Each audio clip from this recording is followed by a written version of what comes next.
O God, you make us in your own image and redeemed us through Jesus your Son. Look with compassion on the whole human family. Take away the arrogance and hatred which infect our hearts. Bring down the walls that separate us. Unite us in bonds of love and work through our struggle and confusion to accomplish your purposes on earth. That in your good time all nations and races may serve you in harmony around your heavenly throne. Through Jesus Christ our Lord. Amen. Welcome to St. John's. We're glad you're here this night. We're delighted to have you. We're delighted to have Morris Dees here with us to speak. And thank you, Keith, for offering us the opportunity to host this event. Just a few words. Our speaker system is down. Our bell tower was struck by lightning a few weeks ago. So we are using a temporary sound system. Hopefully you'll be able to hear Bishop Sloan and Mr. Dees a little better than you can hear me. The benefit is that you get to preach fire and brimstone, which you don't often get to do as an Episcopalian unless your bishop hurries. Just kidding. We are glad you're here. Because of the sound system, we're asking you that you not use this door. If you need to go to the back for a bathroom, please use that door or go through the back into the other building. Without further ado, I'd like to introduce Bishop Sloan, who will, of course, give us some words about Mr. Dees.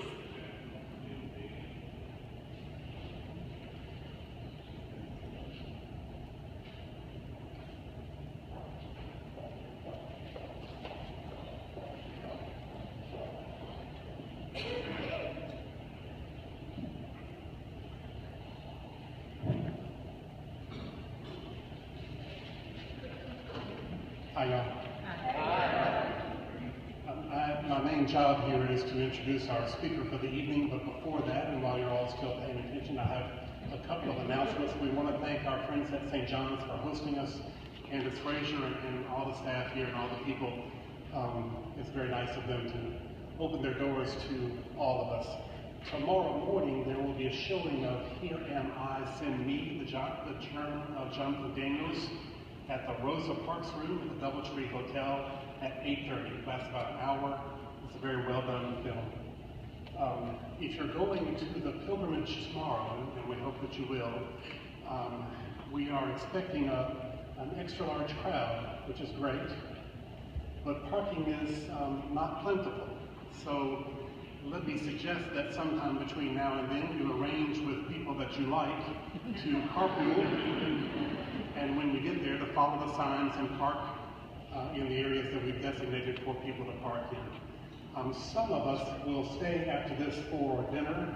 The VIPs and dignitaries will stay. I have to be suspicious of an organization in which I am a dignitary. That dinner will be off that way, so if you are know that you are invited to that dinner after this, go that way and people will seat you and take care of you very well. An Episcopal church was struck by lightning. Wow, imagine that. Our speaker for the evening is his own brand of lightning, and I hope that we will open our minds and hearts to be struck by what he has to say. He was born in 1936 in Shorter, Alabama. Part of his biography says that he was the child of cotton farmers who worked with black people picking cotton and saw the racial injustices and tensions of the day. The remarkable thing is not that he picked cotton with black folks. The remarkable thing was that he saw the racial injustice and tension of the day. Those of us who grew up in that system very often did not see it. Very often chose not to see it. He went on to become a Baptist preacher and an attorney. I assure you that we will not hold either one of those things against him. He ran a publishing company. He's had a wide and varied career. He has become a voice, not just for this part of the nation, but not for just for the South, but for the whole nation. And we're delighted that he is going to come and talk to us tonight. Morris Dees.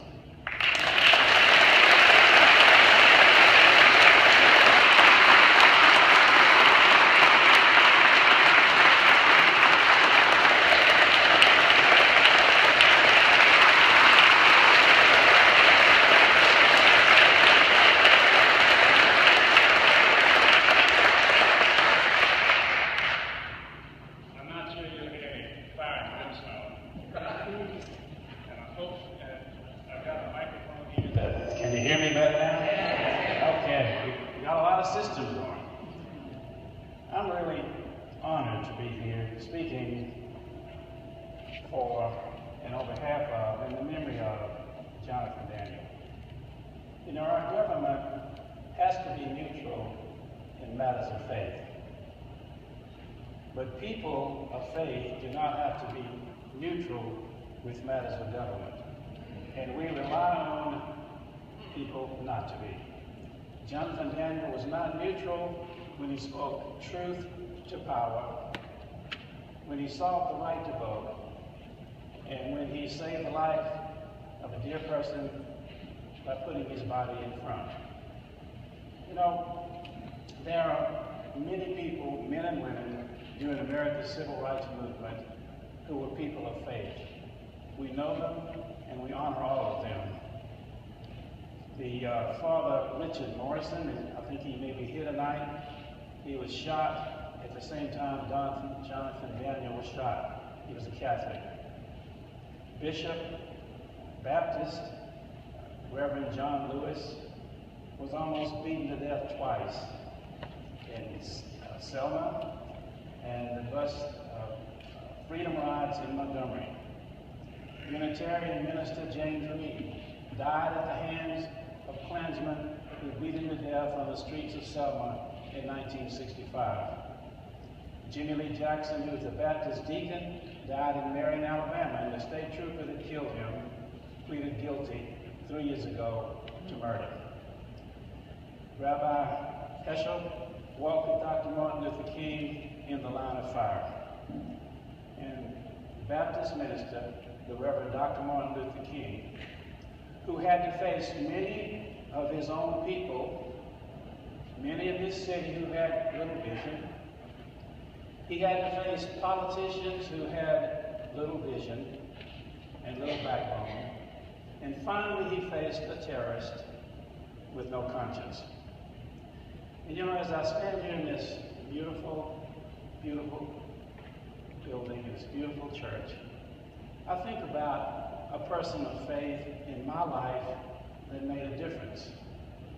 Anybody who grew up in Mount Meigs, Alabama when I did it, and I don't know if John Scott is here tonight, and he did it, and he's a member of this congregation, he'll remember Mrs. Margaret Wall. She happened to be the teacher in that small Pike Road school, and she had about 40 of us, second, third, and several grades all together. And also, she was my Sunday school teacher at the Pike Road Baptist Church. And she wanted us to grow up to be good citizens, good men and women. And there was two things that she said that we could not do if we wanted to be successful. We couldn't smoke cigarettes, and we couldn't drink alcoholic beverages. I did great on the first one. And I promise you, had all of you in this room and the people in this nation have had Mrs. Wall for a teacher, there'd be no tobacco grown, because every morning we had to say a little rhyme. I remembered, I was sitting back here trying to be sure I could remember. We had to say that tobacco is a filthy weed, and from the devil does proceed. It kicks your pockets and burns your clothes and makes a smokestack of your nose. But let me tell you, on this drinking thing, she was much more serious. She had a button about this big around she wore, and I'm sure she got it during that Prohibition battle, the Constitutional Amendment, because I know she led the troops in Montgomery County. This button said, "Lips that touch wine shall not touch mine." and she died an old maid.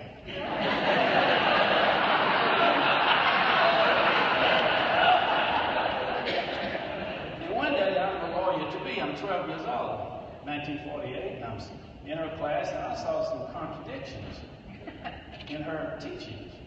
I said, "But Miss Wall, you told us last week that Jesus turned water into wine in one of his miracles."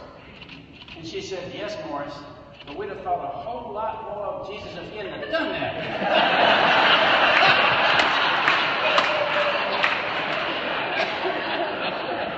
And she took us out in front of that little church and that little school. They're right together, if you know Pike Road. And they raised the flag every day to did the Pledge of Allegiance. And I remember that we put our hands on our hearts, the words that have stuck with me since, words that she repeated to us in class. One nation with liberty and justice for all. It wasn't much that this dear lady could do to change things back then, but she told us in her own way that the colored people, as she called it, who lived among us, weren't being treated fairly. It'd be a long time before I would go to law school, but one of our neighbors here in Montgomery, the Reverend Dr. Martin Luther King, came forward with other courageous people of faith and others, like Rosa Parks and so many. And Dr. King said something that I think would be relevant even today. But he said then, he said, in this vast ocean of opportunity of America, there are lonely islands of poverty and injustice. And there are people today who find neither opportunity nor justice. You know, I think in Jonathan Daniels, if he could be described in 2 words, it would be an outside agitator. In fact, that's the name of the book about his life, An Outside Agitator. And I suspect in 1964 and 5, when he came to this region, he probably was looked upon by many people maybe in this general area here as an outside agitator. Today we look at it quite differently, but then that's what he was, and that's what I guess he was proud to be, because it took outside agitators to make a difference. The Reverend Dr. Martin Luther King wrote a famous letter when he was in the Birmingham jail. He said, "Dear clergy of Birmingham, because they had told him that you're moving too fast, you're an outside agitator, we can handle these problems of ourselves." A famous statement he made that today rings so true to so many of us. Jesus was an outside agitator. If you read his Sermon on the Mountain, it would be today a communist manifesto to so many people. Blessed are the poor and the meek, and be sure they get health insurance.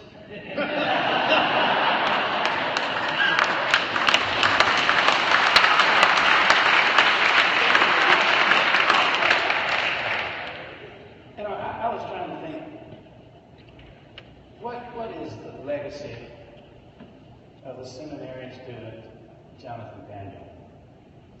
And I think it would be, and he would say, that the march for justice continues.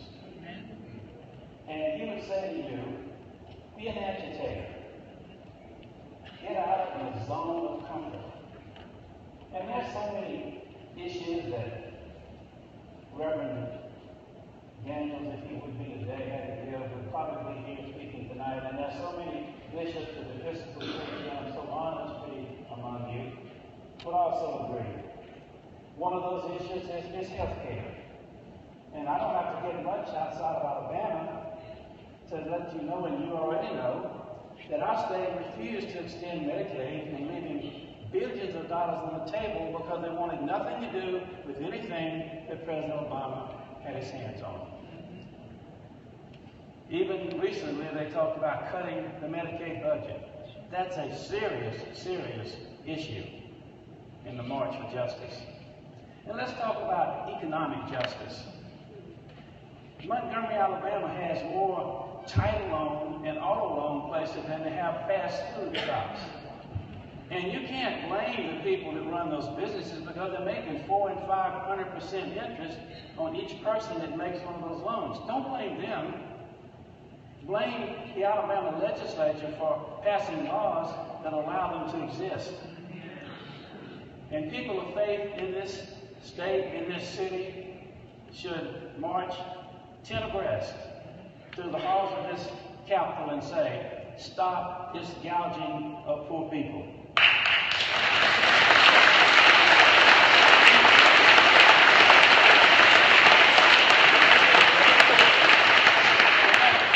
Let's talk about what Jonathan Daniel came to Alabama to do. When he was in Haynesville, Alabama, when he was trying to get people to register to vote in a county that was majority African American but did not have one single registered African American voter. The issue today is the Voting Rights Act. As soon as the Supreme Court struck down the Voting Rights Act, the section that counted, Alabama and a bunch of other states rushed in to pass laws to restrict the right to vote. Early registration, so many 8 or 10 items, because they said it was voter fraud. And let me tell you, they could not find one single instance of voter fraud. The only voter fraud was in the Alabama legislature that was taking the rights of people away to vote.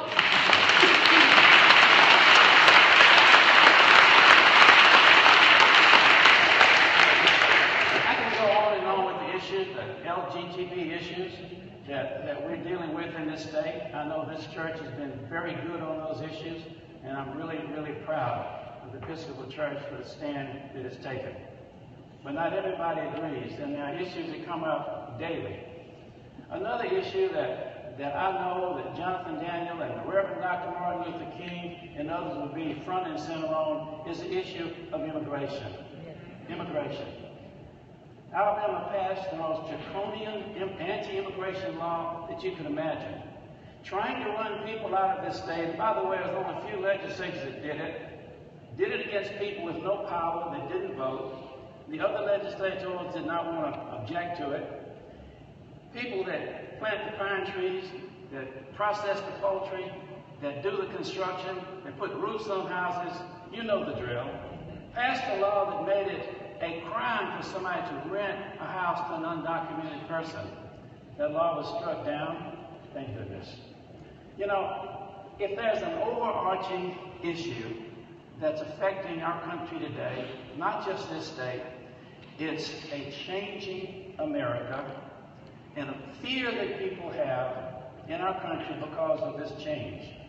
It's changing in a lot of ways. In 1948, when I was doing my little thing in Mrs. Wall's classroom out there, less than 15% of the people in this country were people of color. Today, that number is 37%, and in about 20 years, we have people like myself and like most of you will be in a minority. We also have changing America in other ways, too. We have this whole recognition of the rights of LGBT people in this nation.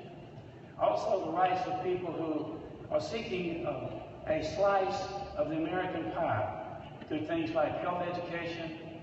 And there are those people who control the power in this country are not comfortable allowing people to get benefits that don't look like them or not like them and don't represent what they feel like they should be, a thing called privilege. You know, when I grew up in that little small cotton farming community, I didn't know what diversity was.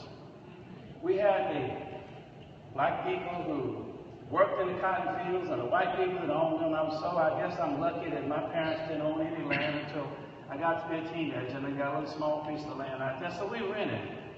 We rented from other people. And I got a chance to work in the fields and get to know people of all kinds, but I didn't think about diversity. And it didn't dawn on me that America's great because of its diversity, not in spite of it, until I had an opportunity to represent a group of immigrants. After the Vietnam War, about 500,000 South Vietnamese were brought to the United States. They would have probably been damaged, imprisoned, some kind of way harmed had they stayed back. Refugees from that war. And they were brought by Catholic relief services and others and scattered and settled all over America. About 50,000 settled in the Galveston, Houston Bay area. They came with clothes on their backs. With energy, they began to work and they began to be successful. They took over all kinds of businesses.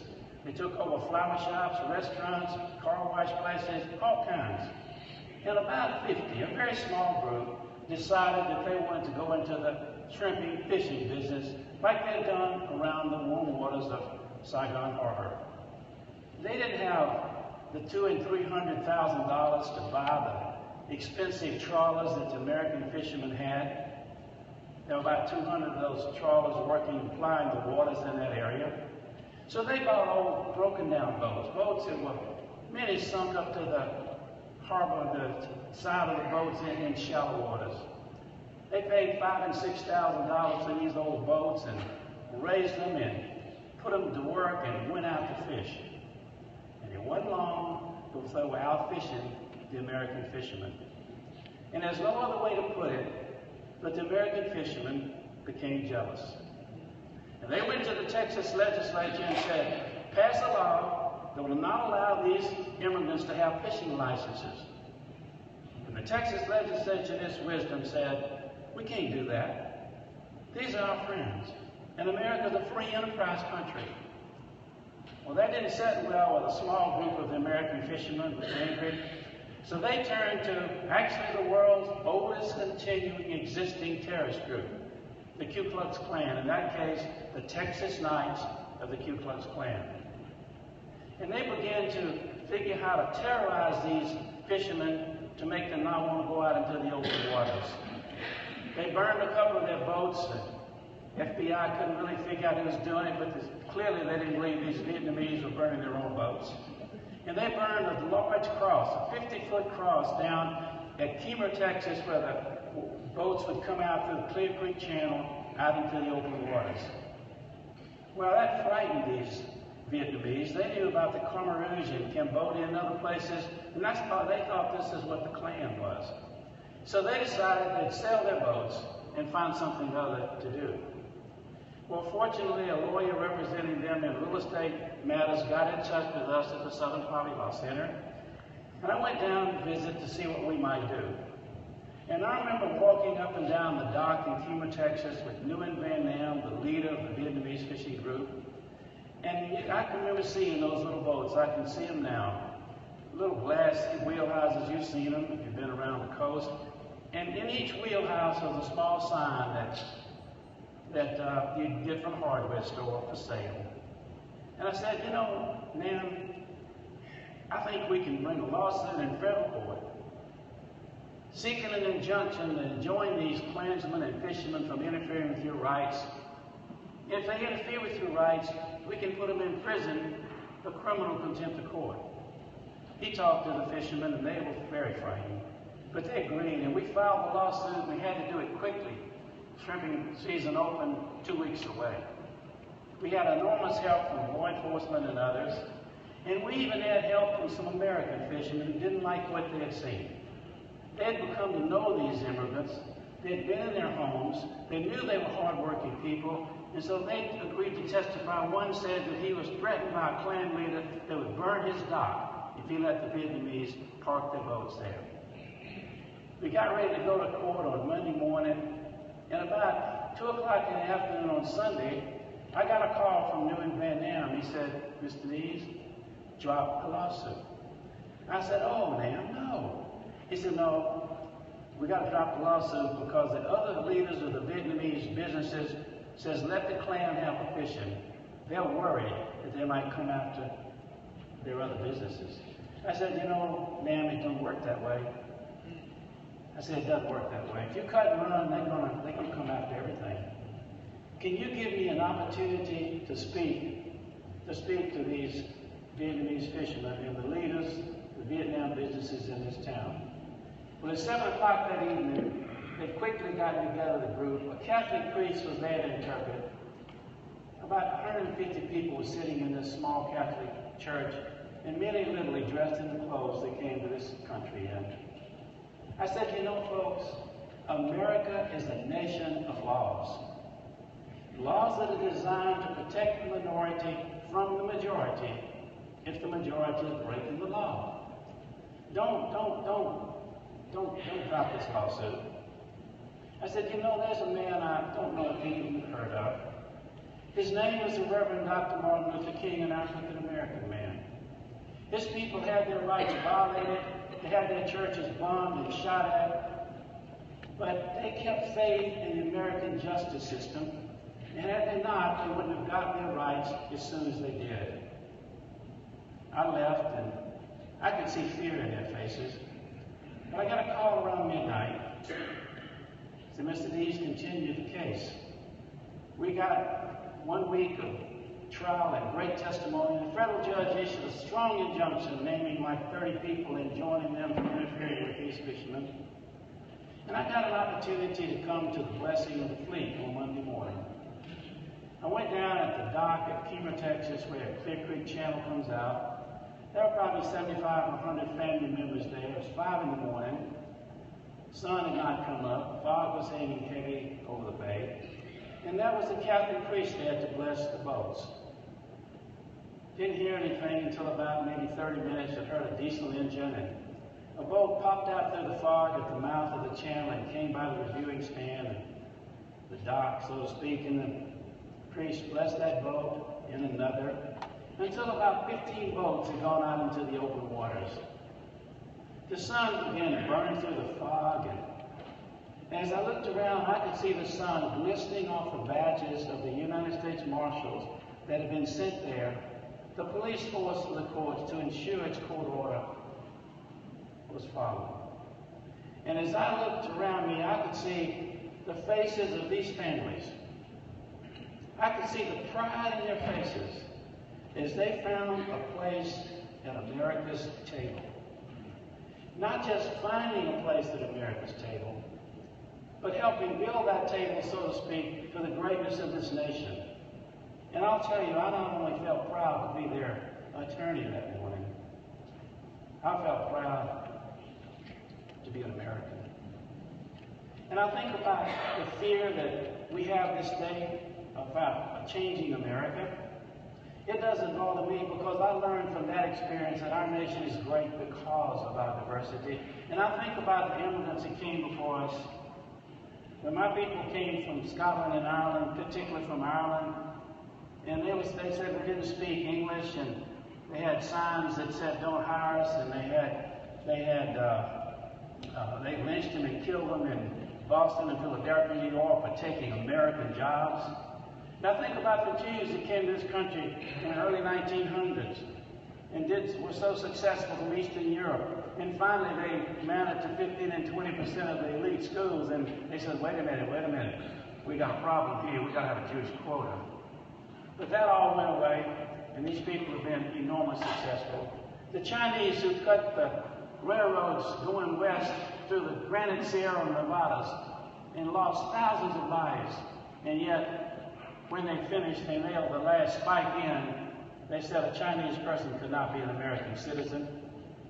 But they got past that, and that's a great part of our nation. I can go on and on about different people, but I have no fear. This changing America is going to be good and not bad for us. You know, I'm not sure what the solution is to bring our people together, people of faith and others. But I had an opportunity to represent an old woman who taught me a lesson that I'll never forget. Her name was Mrs. Beulah McDonald, and her son was lynched by a Klansman in Mobile, Alabama in 1981. And it wasn't just any Klan group that lynched her son, Michael.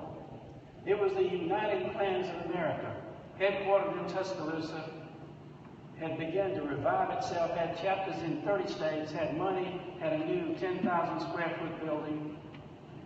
And a trial was going on down in Mobile at the time where a black man was on trial for killing a white police officer. That didn't particularly interest the Klan, except when the jury was selected, it was 10 whites, 10 blacks, and 2 whites on the jury. And the Klan leaders got in touch with the national people, and they said, look, watch that trial. And if he gets away, and they used the N-word in discussing, we later talked about him. If he gets away with killing that white police officer, we want you to find a black person and kill him in such a way that'll send a message to black people, if they're going to serve on the juries that affect the lives of white people, they better be careful. And they selected a 17-year-old Klansman named James Knowles and a 22-year-old Klansman named Henry Hayes. They gave them a noose, a gun, and a car to be ready to go out and find this person, any person that they could harm. Well, the jury was a deadlock jury, and they considered that a defeat. So around 11 at night, these two young men went out and drove around Mobile looking for this victim. They passed by a few people, but finally found a young man walking down the street. It was Michael Donald. He's 19 years old. He went to Mobile Junior College studying masonry and worked in the Mobile Press Register, stuffing newspapers, and he was coming home from his job. He was a wonderful young man, a leader in his church. People liked him, not a troublemaker at all. So when they pulled up beside him, they asked him for directions to a restaurant, and he gladly told them. They jumped out and put that gun on his head and forced him into the car. Well, he didn't know who they were. He thought they were trying to rob him. And he said, please don't harm me. Take what little money I have. My mama depends on me. Well, they carried him over to Baldwin County, and he jumped out of the car. He tried to run, and they knocked him to the ground and beat him with a stick until he was subdued and put that noose around his neck. And one of the guys put his foot up against his face on one side and the other on the other, and they pulled on that rope until there was little breath left in him, and took him back and hung him from a tree in a black neighborhood where he's found the next morning. After about 3 years, the FBI cracked the case because the young Klansman got in trouble and ratted on his buddy. The young Klansman, for pleading guilty to a civil rights violation, which he obtained a life sentence, agreed to testify. I went down to the trial, and I sat there. Miss Donald didn't come. It was too painful for her. And I watched him working with Michael Figures, a great black lawyer from Mobile who's now deceased. And we sat there figuring, well, I figured these two young Klansmen didn't do this on their own. And I'd always, since that church burning, I'd always thought about how could we get that organization. And as I sat there and watched this young Klansman testify, saw a jury convict, gave that white guy the death penalty. The first time, I guess, in Alabama's history, a white person has been given the death penalty, and unfortunately was executed for that. And after the trial was over, I talked to that young Klansman. I talked to the prosecutors, and I said, can I have some access to the records of this young Klansman? They did, and after a thorough investigation, we brought a lawsuit against the United Klans of America for encouraging and promoting acts of violence. Klan had a good lawyer. I sued several individual Klansmen who had no lawyers, had no money, but I wanted the jury to see the whole cast of characters. At the trial, Ms. Donald came and set the counsel table in that federal court, and she saw James Knowles get on the stand. He was now in his 20s, time had passed. And I know she couldn't help but have seen that color autopsy photograph with those waffle boot prints in her son's face as I passed that over to the jury. At the end of the trial, after we put on evidence that the Klan had committed acts of violence from the freedom rides in Montgomery to you name it, we had all this evidence and showed that they truly did use violence to carry out their goals. The Klan lawyer got up and made a good argument as he could that these people were renegades and really didn't reflect them. And I told the jury, that we had proven our case, and I wanted them to render a verdict so that when they call out the names of those who gave their lives in the struggle for human dignity, and I mentioned Jonathan Daniels, and I mentioned Valerie Izzo, and I mentioned Medgar Evers and the Reverend Dr. Martin Luther King. I said, render a verdict so they'll call out the name of Michael Donald. I sat down and the judge began to tell the jury what the law was. When this young Klansman jumped to his feet, the U.S. Marshals had brought him there. We didn't know why he was trying to get up. He stood up and he said, you know, Judge, I didn't know I could say something to the jury. I don't have a lawyer. Can I speak to the jury? And we agreed that, yes, he could. And he stood there in front of the jury within 3 feet from Ms. Donald, who sat at the table. And he said, you know, I'll never get to see my family again. I'm locked away, and I'm locked away because of the hatred that was taught to me by my family and people I grew up with. And he looked at Ms. Donald and he was silent for a little while, and he choked up and he started crying. He started sobbing. I thought the judge was going to declare a recess so he could regain his composure. When he cleared his throat and he looked at Ms. Donald there, and I promise you, if I try 100 more cases, I'll never, ever be as moved. He said, Ms. Donald, can you forgive me for what I did to Michael? She kind of rocked back in her chair, and she said, son, I've already forgiven you. There wasn't a dry eye at our council table in that jury box, and I saw that old federal judge brush back a tear.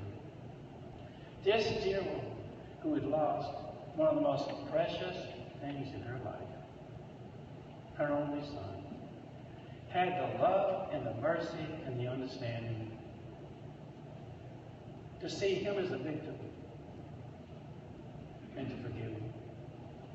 And from that example came clear to me that one of the ways, at least, that we can deal with this issue that divides us on so many lines is having true reconciliation in this nation. Not easy, but that is the only way. And if Mandela can sit with de Klerk in South Africa, a man who'd been locked in prison for so many years and seen his people brutalized, and they could reconcile, then we can do no less. And I think about the man who shot Jonathan Daniels, Deputy Tom Cowan. Well, I happen to know that he raised and took care of 2 multiracial grandchildren. Something changed. And his son, Captain Tommy Coleman, retired Alabama State Troopers, is probably one of the most liberal guys I know. He spoke at my mother's funeral. You know, Dr. Martin Luther King had a dream. He said that one day in the red clay hills of Georgia, that the sons of former slaves and the sons of former slave owners will sit down around the table of brotherhood. And if I might be so bold as to put words in this great American's mouth, and if he was with us today, I think he'll still have faith in this nation. And he would see that we've taken 3 steps forward and 2 steps back. And if he was making that speech today, he might say that one day in the red clay hills of Georgia, and today he might add, in the barrios, in the ghettos, and in the reservations, and in the seats of economic and political power in this nation, that the sons and daughters of former slave owners and the sons and daughters of former slaves, and today, he might add, the poor, the powerless, the homeless, and those who hold the keys to the economic and political power in this nation will sit down around the table of personhood and truly learn to love one another. When Dr. Martin Luther King spoke in Washington, he used the words from the prophet Amos, words that are on the civil rights memorial behind you at the Southern Poverty Law Center here. He said, let's not be satisfied, people, till justice rolls down like waters and righteousness like a mighty stream. Thank you so much.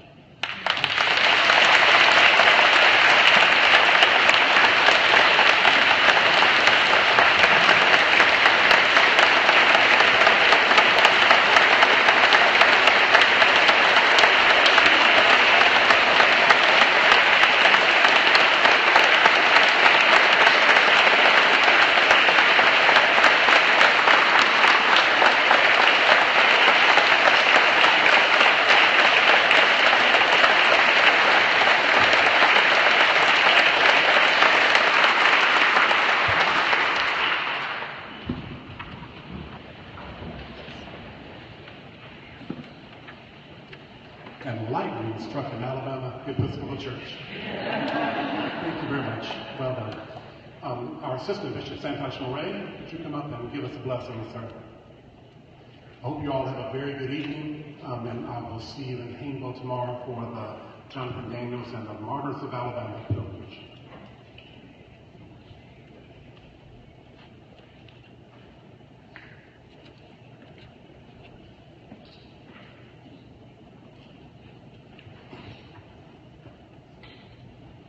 All right.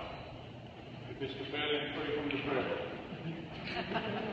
Because some of the most beautiful prayers are coined in this book. Shall we stand, please? The Lord be with you. Let us pray. O God our Father, whose Son forgave his enemies while he was suffering shame and death, strengthen those who suffer for the sake of conscience. When they are accused, save them from speaking in hate. When they are rejected, save them from bitterness. When they are imprisoned, save them from despair. And to us, your servants, give grace to respect their witness and to discern the fruit, that our society may be cleansed and strengthened. This we ask for the sake of Jesus Christ, our merciful and righteous Judge. Amen. Amen.